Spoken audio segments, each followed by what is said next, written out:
Meus queridos irmãos, abençoe-nos Jesus, o amigo incondicional das nossas almas.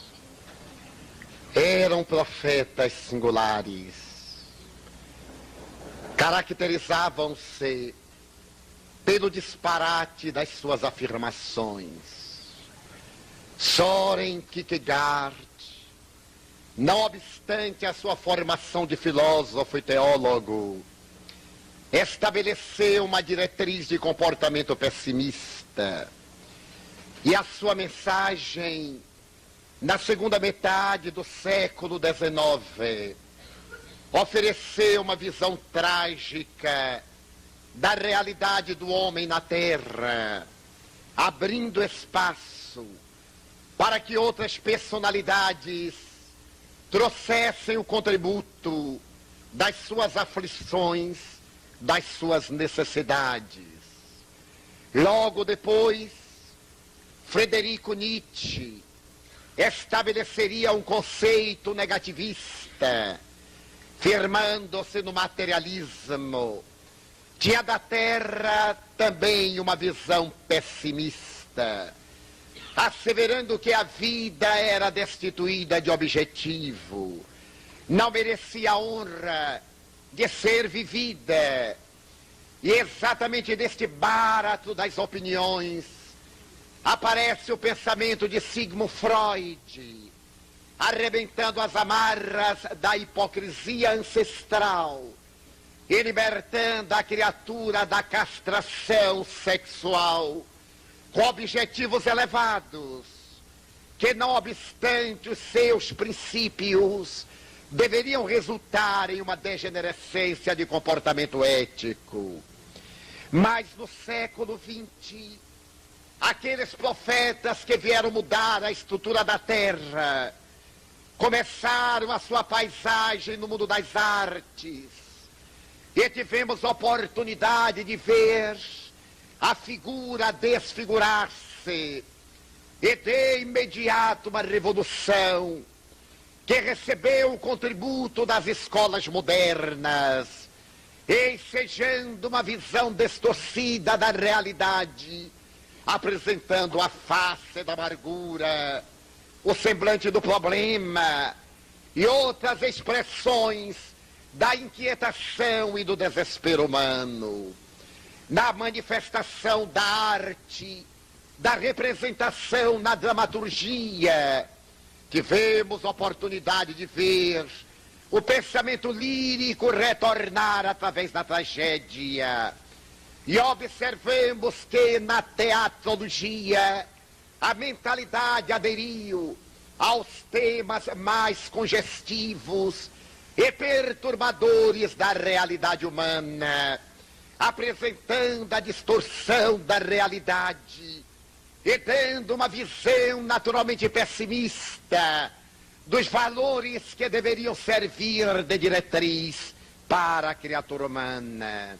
Na filosofia do após-guerra, Jean-Paul Sartre, fascinado pelo marxismo, concita a juventude internacional a abandonar os padrões, a quebrar a ética e a voltar-se para o utilitarismo, através de uma filosofia da negação, mediante a qual os valores éticos são colocados em xeque, pela necessidade imediata de viver seu momento que passa, porque a vida estava destituída de qualquer significado moral. Valeria a pena, pergunta Madame de Beauvoir, viver dentro de linhas de comportamento ético, se de um momento para outro cai a bomba, a vida perde a sua realidade, e diante do comportamento das religiões, naqueles dias amargos e congestionados da guerra, foi o mais decepcionante.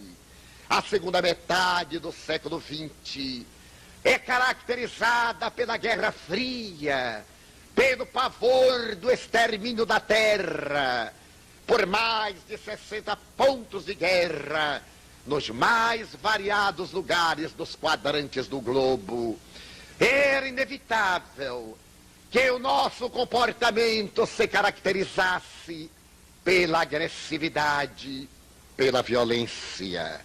De um lado, a violência atávica, a necessidade da preservação da vida, para que os espécimes mais fortes pudessem perseverar na terra convulsionada. E do outro lado, as filosofias da negação, da arbitrariedade, do imediatismo, fizeram que nos olvidássemos do respeito aos valores humanos e nos atirássemos nos rios da precipitação, longe de todas as expressões racionais da ética e da moral. Tratava-se de um médico que havia assinado o compromisso íntimo de salvar vidas. A sua era uma experiência de natureza superior. Ele morava em uma pequena cidade ao sul da Califórnia e se havia tornado um extraordinário cirurgião. Dedicava-se a salvar aquelas vidas que haviam mergulhado no silêncio da pré-morte pela concussão cerebral. Seu nome havia ultrapassado as fronteiras locais e já ele se houvera tornado uma sumidade internacional. Em uma tarde de sábado, em que desabara uma trovoada, deixando alagadas as imediações da cidade, ele recebeu um telefonema desesperador. Vinha de uma cidade próxima, a 150 quilômetros, na qual uma vida se estiolava. Do hospital onde estava internado o paciente, dizia a assistente social: o Senhor é a nossa única esperança em um raio de 200 quilômetros. Já tentamos várias opções que redundaram inúteis e, ademais, a criança que está para morrer veio da sua cidade há poucos dias passar o fim de semana com membros da família aqui em nossa cidade. Apesar de ele ter programado uma intervenção cirúrgica para horas mais avançadas da madrugada, não tendo outra alternativa, ele se prontificou a viajar os 150 quilômetros de ida, fazer a cirurgia e retornar em tempo, para que à meia-noite pudesse atender ao outro quadro que estava vindo especialmente de helicóptero de uma cidade mais distante. Ele esperava fazer a jornada em aproximadamente 1h40 de ida e volta, o que redundaria em aproximadamente 3h10 e 20 minutos. Então preparou-se, pegou o instrumental, pediu que se fizesse a série de radiografias para que ele observasse onde estava o tumor, onde se encontrava a hemorragia bloqueadora, e pegando do seu automóvel, às 17h30, dirigiu-se à Freeway. Já estava quase alcançando os limites da cidade para adentrar-se na estrada livre, onde ele poderia desenvolver possivelmente 100, 120 quilômetros de velocidade. Parou no último semáforo, mas ele estava algo tenso. Havia uma neblina que a trovoada deixara.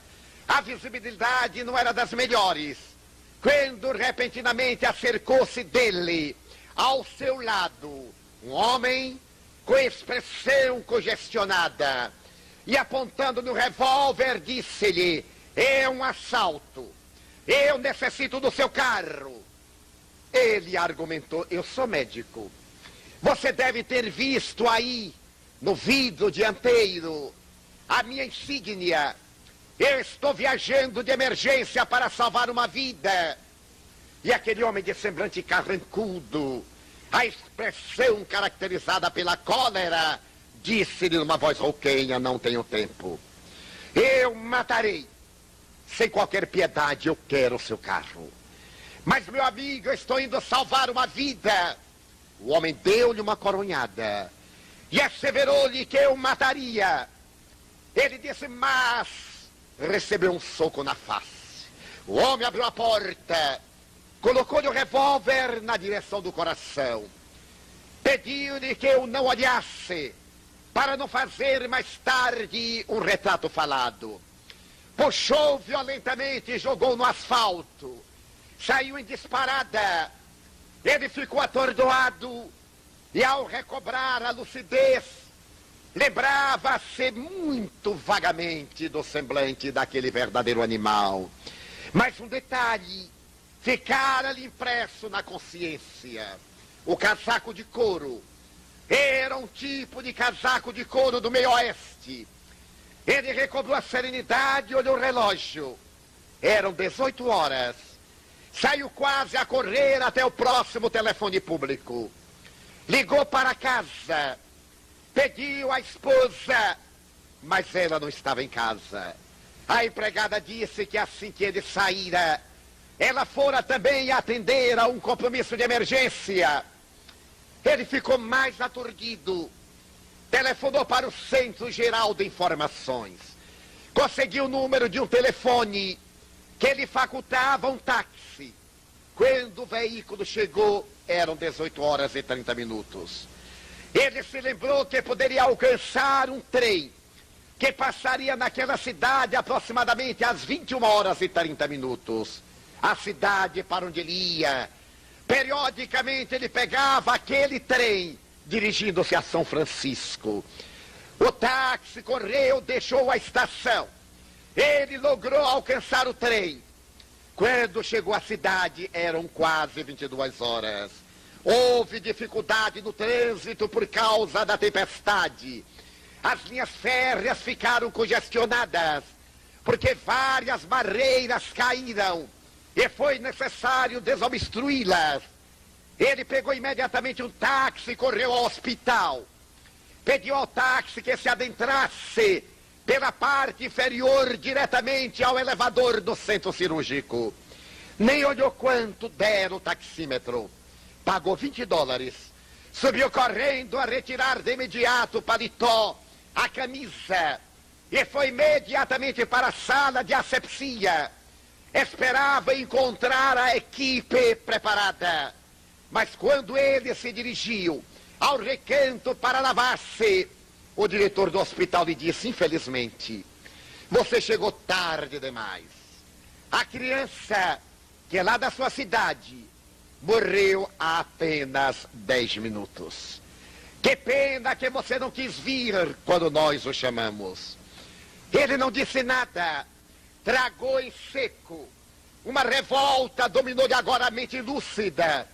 E ele estabeleceu, um dia eu encontrarei aquele homem que é o assassino desta criança.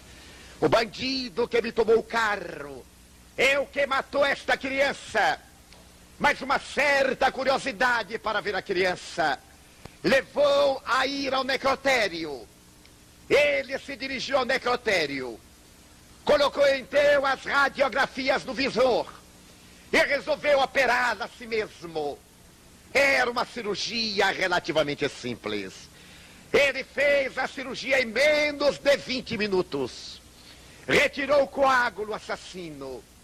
Então ele, desesperado, disse, por que existe tanta agressividade no mundo?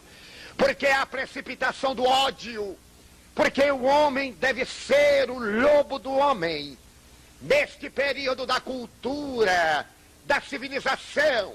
Porque, e revoltado, ele segurou o paletó para retornar à sua cidade.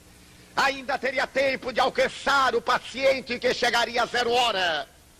O diretor do hospital lhe disse, já que você não pôde salvar a vida, nós lhe pedimos pelo menos que diga à mãe, que está na sala de espera, aguardando uma notícia do filho. Ela está ansiosa e nós não tivemos coragem de dizer-lhe nada. Como você é um médico famoso na cidade, ela, sabendo da providência que tomamos, naturalmente ela ficará aliviada. Não há nada que diminua o impacto da morte. Mas saber-se que tudo se fez para interditar-lhe a marcha é algo de extraordinário. Veia, ele aqueceu. Saíram do centro cirúrgico. Ele dirigiu-se ao corredor. Abriu a porta da sala de espera. Uma mulher de meia idade, os olhos nublados de lágrimas. Ela se ergueu, desejou falar, a garganta estava túrgida. E ela apenas disse, então. E ele, em poucas palavras, perdemos o caso. Mas, doutor, não foi culpa nossa, senhora. Perdemos o caso por causa de um miserável que me assaltou. Um homem de casaco de pele do meio oeste. Ela então deu um grito e chamou o marido. Ele voltou-se da janela. Era o assaltante. Ele havia assaltado o médico para chegar rapidamente ao hospital, a fim de tentar ver o filho com vida. E graças à sua precipitação, seu filho morreu. Na vida de todos nós, a calma é um fator essencial do equilíbrio para a vida. Não foi por outra razão que o excelente Filho de Deus nos recomendou. Bastem-nos as preocupações de cada dia, a cada hora a sua própria preocupação. Porque o Pai que está nos céus e que vestiu as flores do campo com a beleza do matizado e as aves com o colorido ímpar, que nem Salomão logrou tanta beleza nas suas vestes, que pôde bordar a relva verdejante da imácula claridade dos lírios, que se preocupa com essas aves canoras para que não venham a perecer de fome. O Pai também convosco se preocupa, e não dará ao filho que pede pão uma pedra, de que pede peixe uma serpente. Por que vos afadigais tanto com o dia de amanhã? E não obstante esta lição extraordinária, um discípulo seu, por precipitação, vendeu aos seus adversários.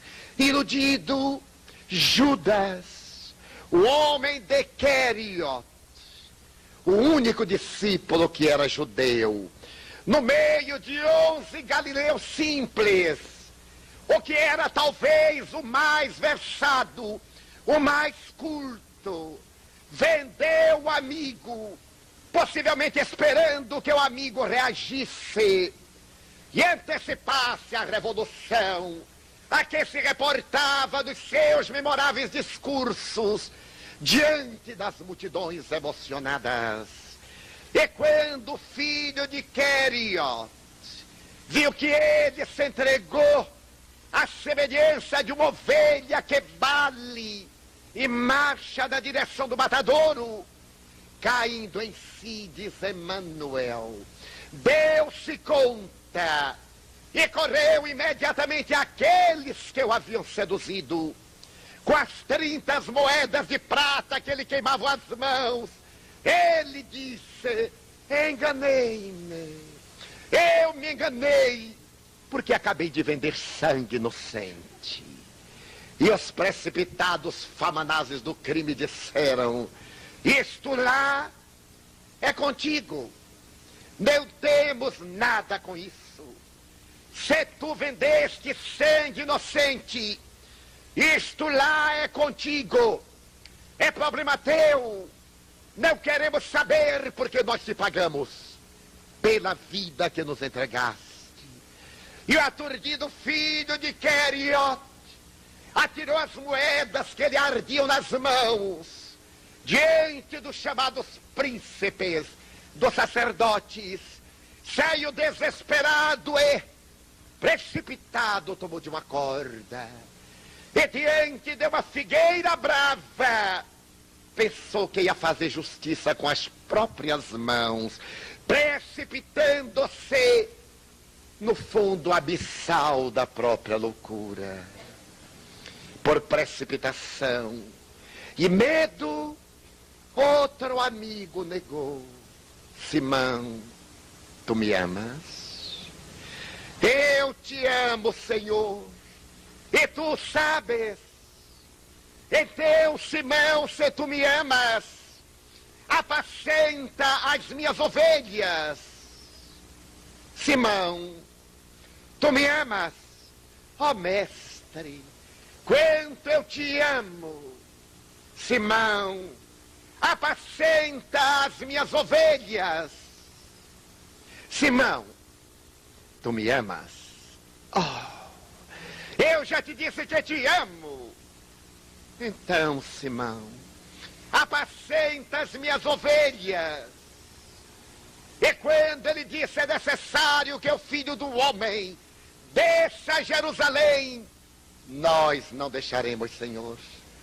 E estendendo o braço protetor, Simão Bar-Jonas, o pescador das águas transparentes do lago de Tiberíades, disse-lhe que eu não deixava ir a Jerusalém para ser escarnecido, nem ridicularizado. E ele, tomado de sabedoria, disse: deixa-me, não me perturbes, porque não evitarás aquilo que vai acontecer. É necessário que eu desça a Jerusalém, porquanto, quando eu for erguido, atrairei todos a mim. E desceu a Jerusalém, e voltando-se para Simão, que dizia amá-lo: negar-me-ás 3 vezes, antes que pela terceira o galo cante. Simão, precipitadamente Simão, quando viu aquela falândula de hipócritas, carregando varapaus, aquela legião simulacro, comandada por um atormentado, acercar-se do mestre, desembainhou a espada precipitadamente e, cortando a orelha de Malcos, ouviu a reprimenda: Simão, embainha a tua espada, porque todo aquele que com ferro fere, com ferro será ferido. A precipitação é adversária da paz. E Simão negou 3 vezes, antes que pela terceira vez o galo cantasse. E precipitadamente levaram-no ao julgamento arbitrário, o simulacro de julgamento. As leis romanas não tinham acesso às tricas político-religiosas de Israel. As intrigas israelitas não interessavam a Pôncio Pilatos. Pôncio Pilatos ali estava por uma circunstância fortuita. Ele tinha necessidade de representar César diante de Herodes Antipas, para poder sanar as dificuldades da política da velha casa de Herodes o Grande. E quando ele viu aquele homem de olhar sereno, aquele homem penetrante e bom, descobriu que ele não tinha qualquer culpa. E tocado pela sua serenidade, ele que tinha o direito de vida e de morte, disse à massa ignara e precipitada: mas eu não vejo culpa nele. E a massa crucifica-o. Crucifica-o. Faço-vos uma barganha. Eu vos ofereço Barrabás, o criminoso, e Yeshua, o justo. Crucifica-o, queremos Barrabás, porque Barrabás é dos nossos, é igual a nós, representa-nos a nós. Mas ele se atreve a dizer que é filho de Deus. Crucifica-o. Mas não lhe vejo culpa.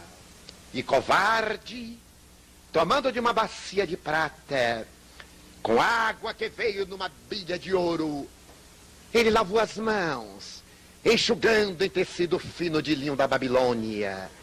Continuou a lavar as mãos ensanguentadas, prosseguiu lavando as mãos, até que mais tarde, quando Tibério César chamou de volta a Roma, e ele continuava lavando as mãos, partiu para as terras da Suíça, em justa aposentadoria, e porque continuasse a lavar as mãos do sangue inocente, em um dia de horror precipitou-se na cratera de um vulcão extinto, tentando apagar na consciência de culpa o olhar do Cordeiro Imaculado.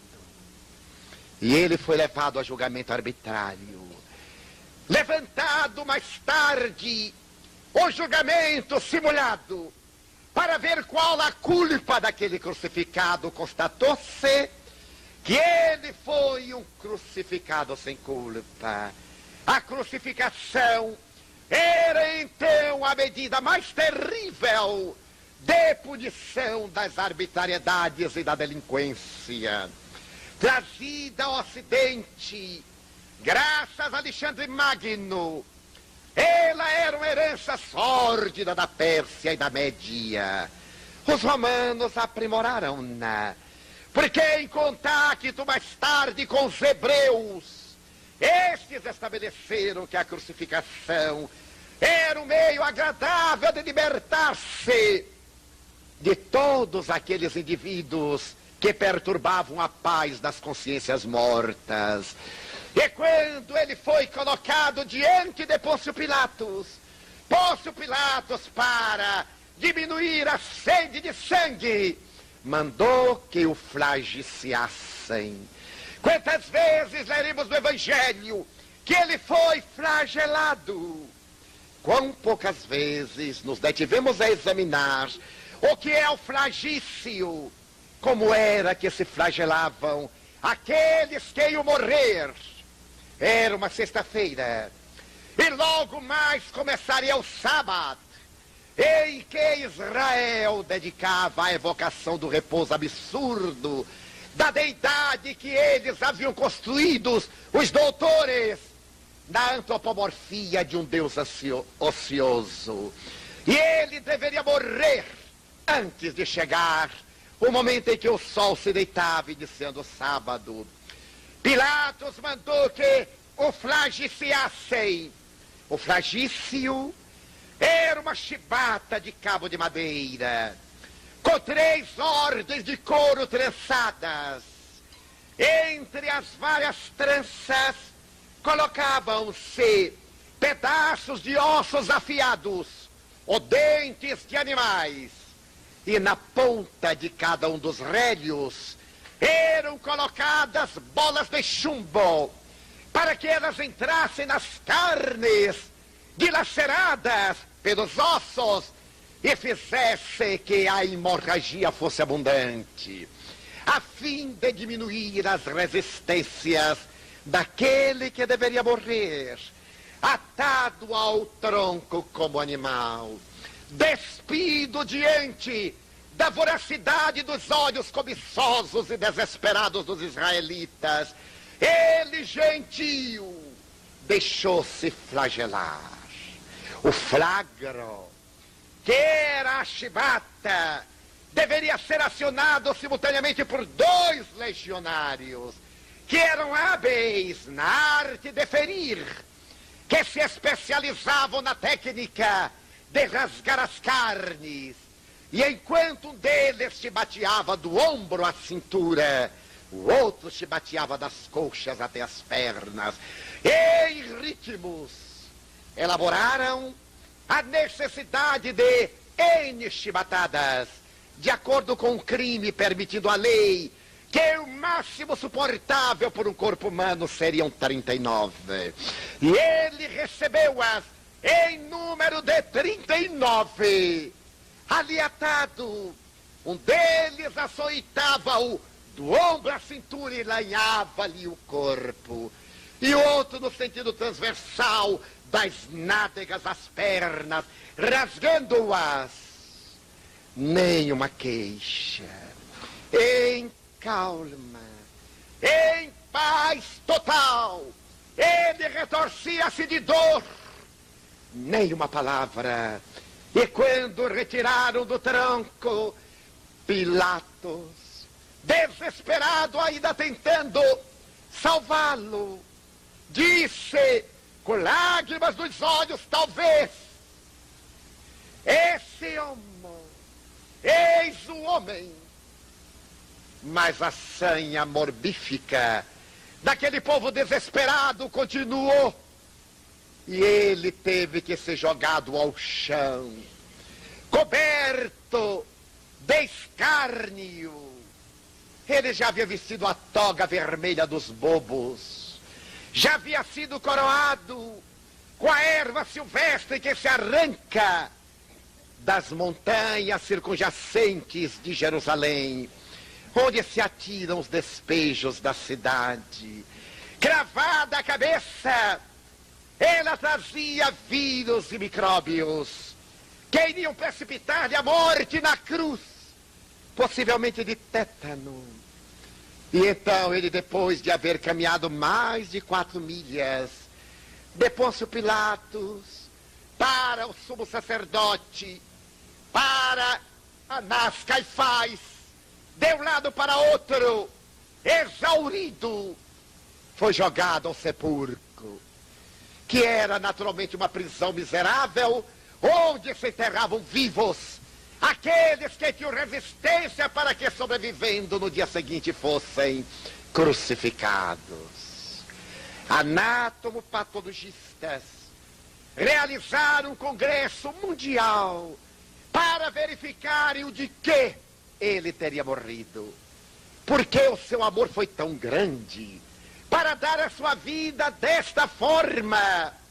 E depois de examinarem o sudário de Turim, tão controvertido, negado por uns cientistas, por outros cientistas, confirmado autêntico, chegaram a conclusões dolorosas. Havia 2 tipos de cruzes. A cruz tal, aquela que faz lembrar a letra T, e a chamada cruz latina, a tradicional. Teimam alguns historiadores em dizer que havia sido a cruz em T, e que a hora própria, depois de carregá-la por aproximadamente 700 metros, em uma ladeira íngreme onde ele caiu várias vezes, esta cruz pesava aproximadamente 75 quilos. Para um homem fatigado, endormido, com as hemorragias, este homem singular, ele conseguiu levá-la até o Monte da Caveira, e ali, quase sem poder ficar de pé, foi jogada ao chão, a trave horizontal. E quando falamos na cruz, não temos ideia do que era a cruz. A nossa imaginação ingênua e distante simboliza uma cruz envernizada, uma cruz lavrada. Uma cruz eram 2 toros de madeira grosseira. As madeiras com as lascas, ainda por serem amainadas, jogaram-no na trave vertical e, utilizando-se de um prego que oscilava de 15 a 25 polegadas, com 1 centímetro de circunferência, cravaram-no entre o cúbito e o rádio, para que ele não rasgasse, porque se fora nas mãos, o cravo sairia entre os dedos e o corpo tombava. Havia um técnico especial para cravar aquele prego terrível. Ele curvou-se. As marteladas que ainda repercutem na consciência dos místicos e dos santos. E dizem que, para erguê-lo, se utilizaram 2 forquilhas para levantar a trave e cravá-la na perpendicular, que já estava de pé, onde uniram com um cravo poderoso e o corpo caiu. Tomaram-lhe dos 2 pés, e em uma distância própria para matar, a fim de que ele não tivesse apoio, ficasse recurvado, prenderam-no com um grampo de aproximadamente 15 a 20 centímetros de comprimento. Então, quando o corpo derreou, as dores foram-lhe suportáveis. A transfixação do tórax, os pulmões agora dominados pelas vértebras e pelas costelas, não podendo respirar.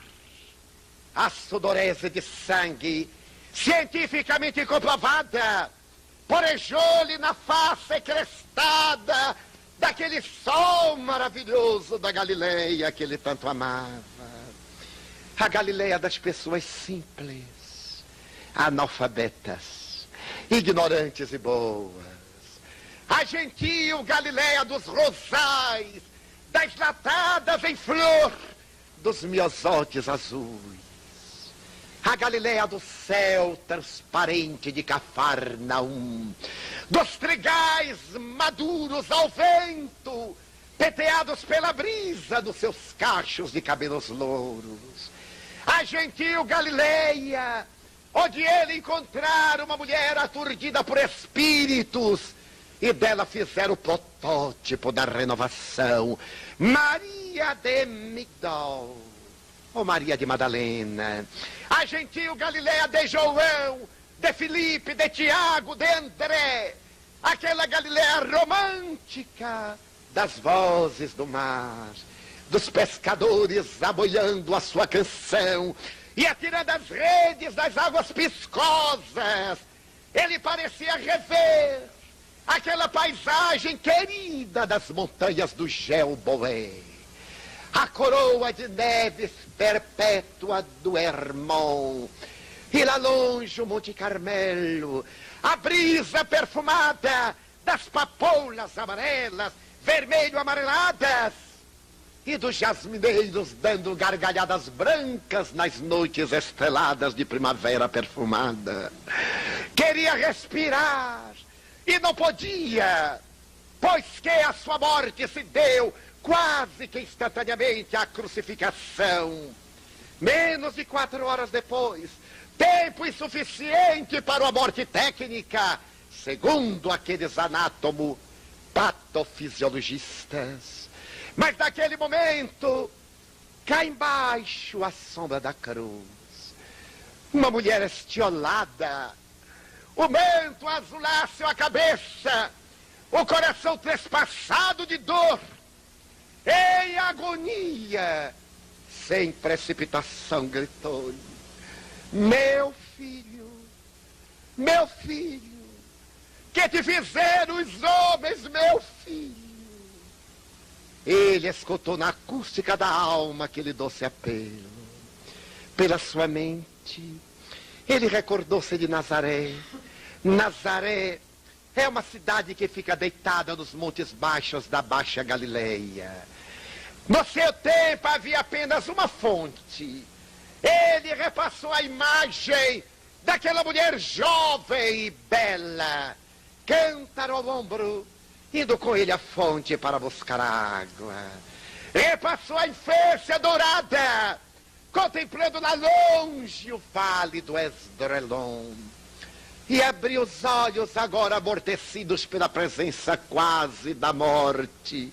E porque ela chorava, ele lhe falou quase num suspiro: mulher, eis aí teu filho.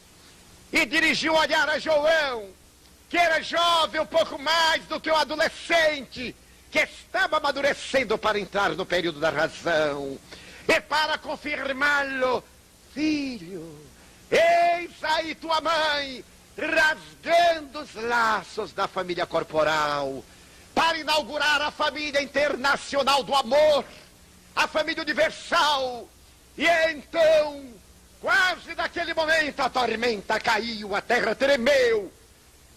A indumentária que cobria o templo do Senhor, no altar do altar de Jerusalém, rasgou-se. Ouviu-se um grito da noite, que era a hora terceira e a cabeça pendeu. A humanidade precipitada de todos os tempos E até hoje, evocando-se a figura de Jesus, a precipitação levou as criaturas a derramar o sangue dos seus irmãos, que pensassem nele, diferente dos padrões estatuídos. Foram levantadas as guerras de religião, as vergonhosas cruzadas e as nossas vergonhosas guerras de ortodoxia, dizendo dos proprietários da verdade: ainda hoje dilaceramos-nos uns aos outros, impedindo-os de pensar conforme a sua capacidade, impondo-lhes o pensar conforme a nossa mesquinhez. E é por esta e outras razões que a precipitação está levando-nos ao abismo do desespero, do desconforto e da alucinação. Sociedade neurótica, diz a psicologia. Sociedade paranoide, afirma a psicologia. Sociedade sem significado, esclarece a psicanálise.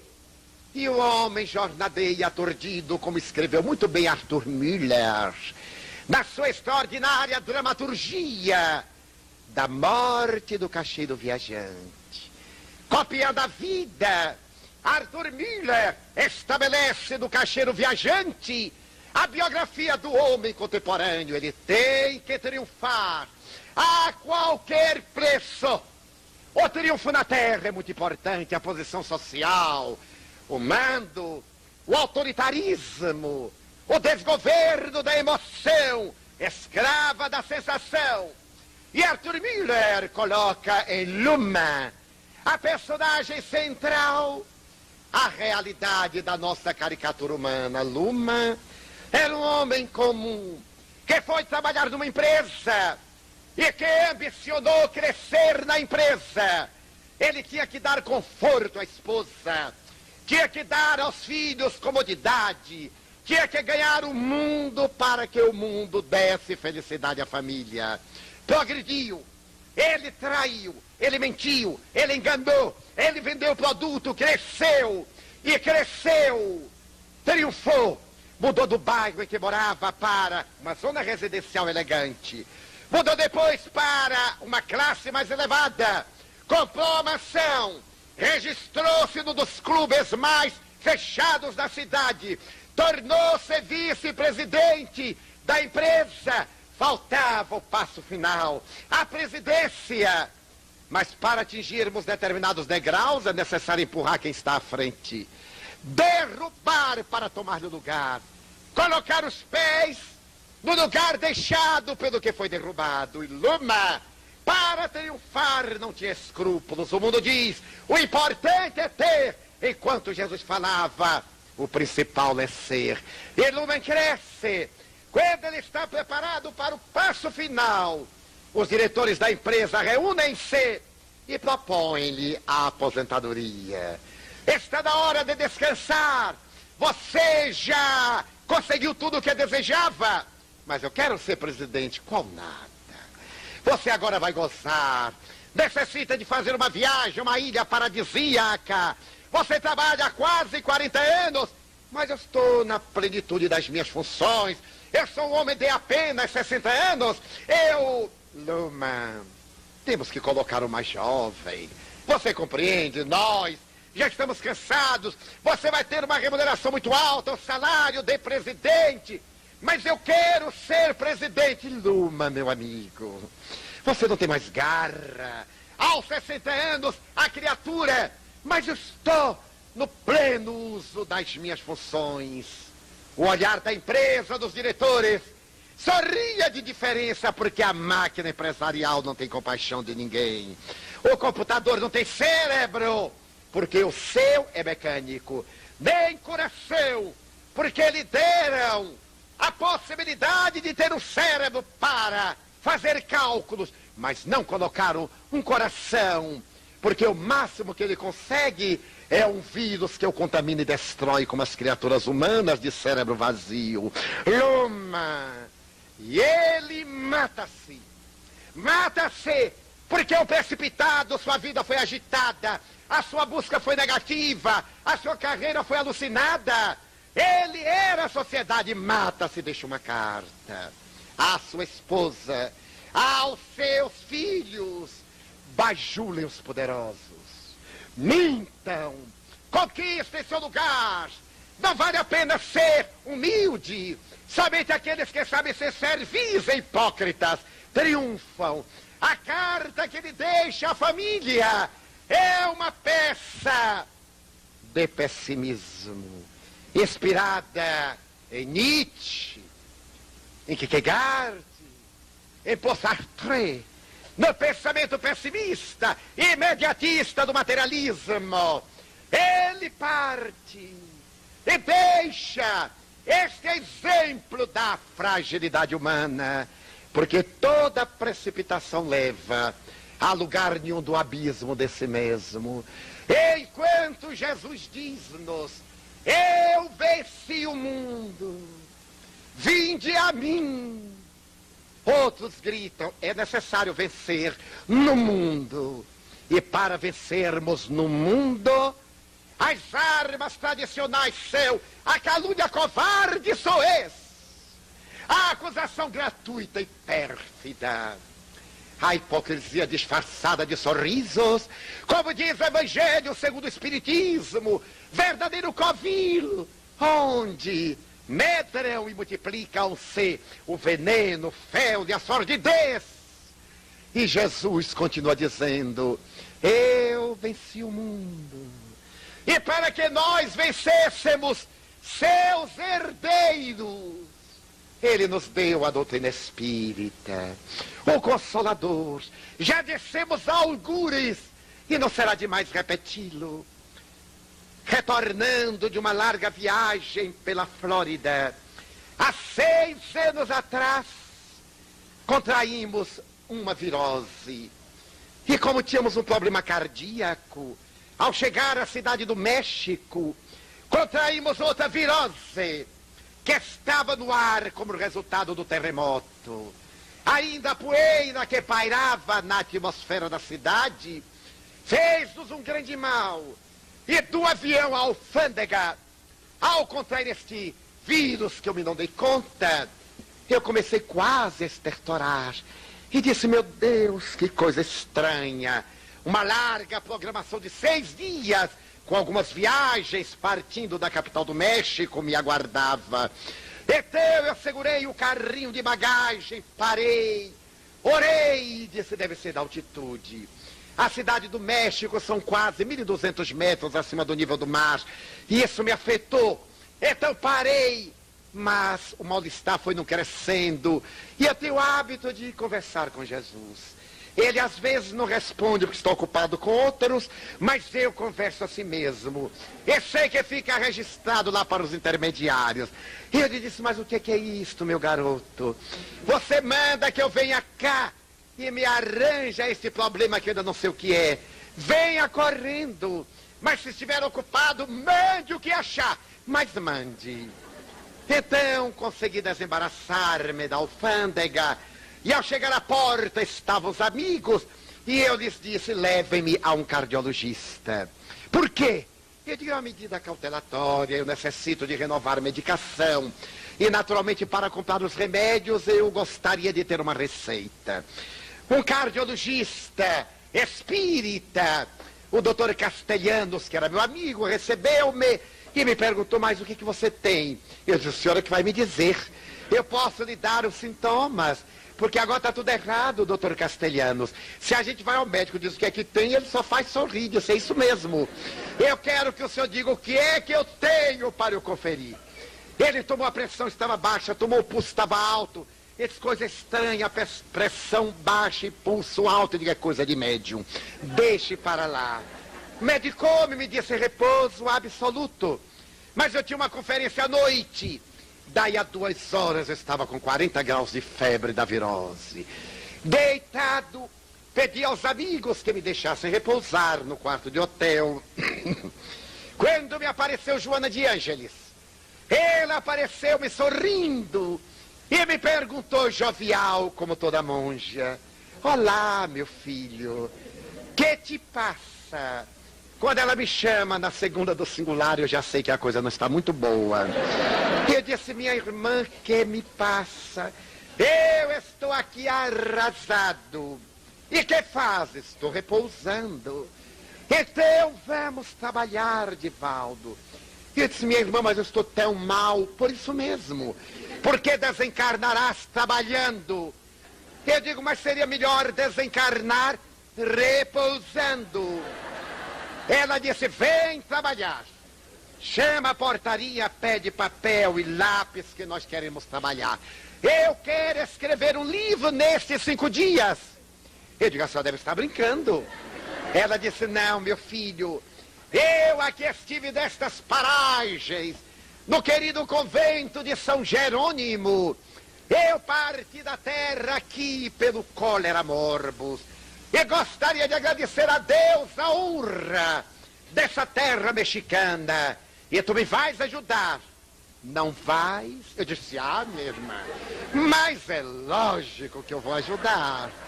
Levantei-me atordoado, telefonei, daí a pouco vieram papéis e lápis. Fiz um 13, escrevi. Quando recobrei a chamada consciência normal, era hora de ir à palestra. Eu imediatamente tomei as providências de momento, parti a palestra, ainda com febre, proferi a palestra, voltei. E ela, como estás? Eu disse, Deus e a senhora que sabem. Então, meu filho, vamos trabalhar. Eu digo, esta mulher me mata. Não é possível, e trabalhamos. Trabalhamos os 5 dias. E ao terminar, ela havia escrito um pequeno grande livro, Filho de Deus. E me disse, lê. Eu então olhei. Tu és filho de Deus. És herdeiro de Deus. Eu nunca havia pensado. Eu, coitadinho, pobre, demarredeci. Quando eu soube que eu era filho de Deus, eu abri a janela. Quando eu soube que eu era herdeiro de Deus, eu olhei para a Via Láctea e disse, nossa, o que eu estou perdendo, tudo isso é meu, porque é dele. Quase que eu disse, ele vai morrer e vai ficar para mim. Mas eu não cheguei a formular o pensamento, eu disse, meu Deus, e li a página, alegra-te, tu és herdeiro do universo, Deus está em ti. As lágrimas me vieram.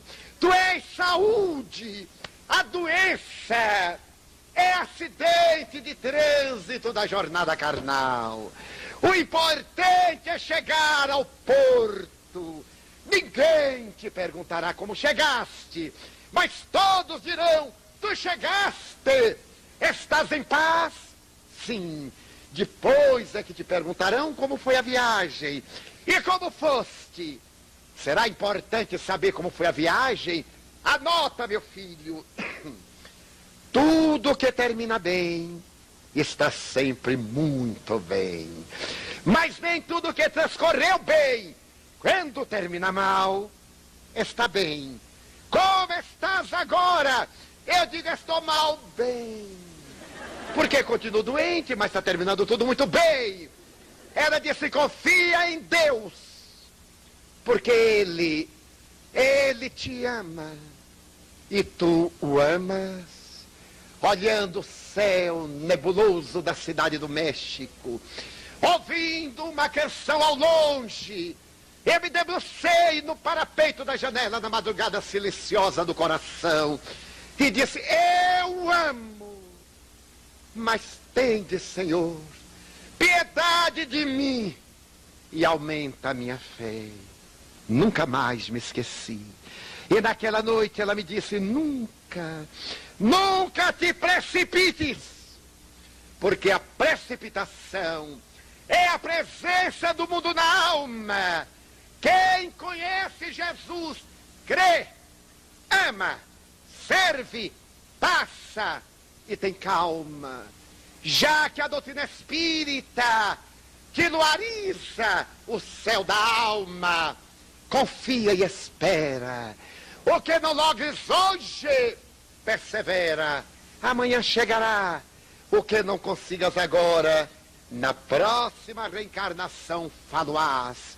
Prossegue, meu filho.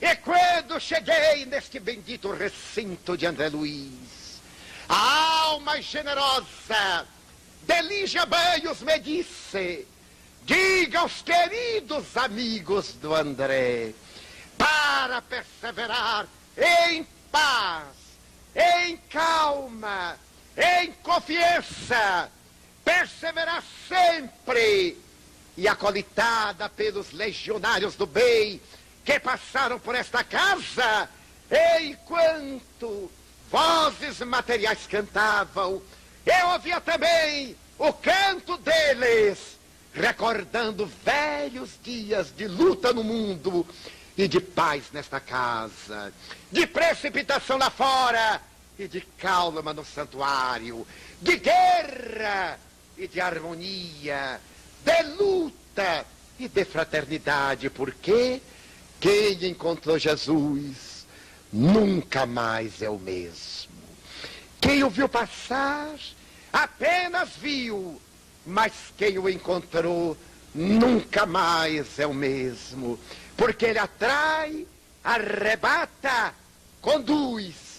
Por isto, recordando-nos dos danos que os filósofos do pessimismo nos trouxeram, é que devemos lembrar as boas novas de alegria que Jesus nos deu e o Espiritismo descerra para nossas almas, prosseguindo na batalha da transformação moral. Dor e prova, dificuldade e traição, abandono e desencorajamento são acidentes de trânsito. E só acontece com quem está avançando. Se alguém disser, nada disso me aconteceu, lamentemos, porque não saiu do lugar. Se alguém afirmar, eu jamais caí, porque sequer se levantou. Somente cai quem está de pé, e somente tropeça quando está andando. Que nós, encorajados pelo Espírito do Cristo, avancemos sem pressa, sem precipitação, mas com a certeza de que Ele nos está legando os tesouros do Pai, para que um dia, na plenitude do mundo espiritual, possamos dizer-lhe da nossa gratidão, da nossa emotividade, da nossa vitória sobre nós mesmos. Espíritas, meus irmãos, não posterguemos a hora da nossa renovação espiritual. Não adiemos o nosso momento de triunfo sobre nós mesmos. Não procuremos fugir da realidade que devemos enfrentar. Não amanhã, agora, estamos convidados para o banquete da Boa Nova. Dentro de nós está o Cristo triunfante. Jesus, meus amigos, chamando-nos para a transformação da nossa realidade em uma dimensão indimensional do amor. Se vos disserem, revidai a todo mal que vos façam, amai aos que vos persigam e vos caluniem, se vos incitarem ao desequilíbrio e à desesperação, imolai-vos no amor. Se vos conclamarem ao desequilíbrio que se generaliza, e quando ninguém vos estenda a mão, sede vós aquele que ama, aquele que se apaga no silêncio da verdade, para que a mentira momentaneamente triunfe e abra espaço para o reino dos céus. Que vos caracterizeis todos vós pelo amor, e todos saberão que sois seus discípulos, por muito vos amardes, tendo a certeza, filhos da terra, que estais fiéis ao mandato que vos foi concedido, exoremos as bênçãos de Deus por sobre todos nós, a fim de que o amanhã da humanidade seja mais feliz e rico do que estas horas de construção do mundo novo. Meus filhos, que o Senhor nos permeie com a sua paz e fique conosco, agora e sempre, o vosso amigo paternal e o mínimo de sempre, Bezerra.